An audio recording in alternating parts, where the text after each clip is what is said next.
ನಮಸ್ಕಾರ, ನಾನು ನಿಮ್ಮ ಡಿ.ಜಿ. ಮತ್ತೊಮ್ಮೆ ನಿಮಗೆ ಆಶ್ಚರ್ಯ ಆಗಿರ್ಬೋದು, ಏನಪ್ಪ ಮತ್ತೊಮ್ಮೆ ಅಂತ. ಹೌದು, ಮತ್ತೊಮ್ಮೆ ಖಂಡಿತವಾಗಲೂ ಆಶ್ಚರ್ಯ, ಆದರೂ ಸತ್ಯ. ಕನ್ನಡದ 70 ಪುಸ್ತಕಗಳು ಈ ಬಾರಿ ಲೋಕಾರ್ಪಣೆ ಆಗ್ತಾಯಿದೆ. ಸಪ್ನಾ ಇದನ್ನು ಪ್ರಕಟಿಸಿದೆ. ಇನ್ನೊಂದು ವಿಶೇಷ ಅಂತಂದರೆ, ಈ ಬರೋ 27ನೇ ತಾರೀಕು ರಾಜ್ಯದ ಬೇರೆ ಬೇರೆ ಭಾಗಗಳಲ್ಲಿ ಈ 70 ಪುಸ್ತಕಗಳು ಏಕಕಾಲದಲ್ಲಿ ಲೋಕಾರ್ಪಣೆ ಆಗ್ತಾಯಿದೆ.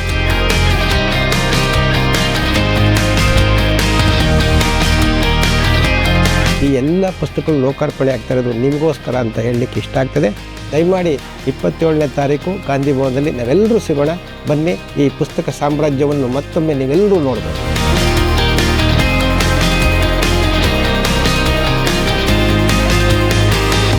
ಸ್ನೇಹಿತರೆ, ಬಂಧುಗಳೇ, ಪುಸ್ತಕ ಪ್ರಿಯರೇ, ನಿಮಗಿದು ನಮ್ಮ ಪ್ರೀತಿಯ ಆಹ್ವಾನ. ದಯಮಾಡಿ ತಾವೆಲ್ಲರೂ ಬನ್ನಿ, ಗಾಂಧಿ ಭವನದಲ್ಲಿ ಸೇರೋಣ. 27ನೇ ತಾರೀಕು ನಿಮ್ಮ ನೆಚ್ಚಿನ ಲೇಖಕರನ್ನು ಭೇಟಿ ಮಾಡುವ ಅವಕಾಶ ಸಪ್ನಾ ಕರುಣಿಸಿದೆ. ಧನ್ಯವಾದಗಳು.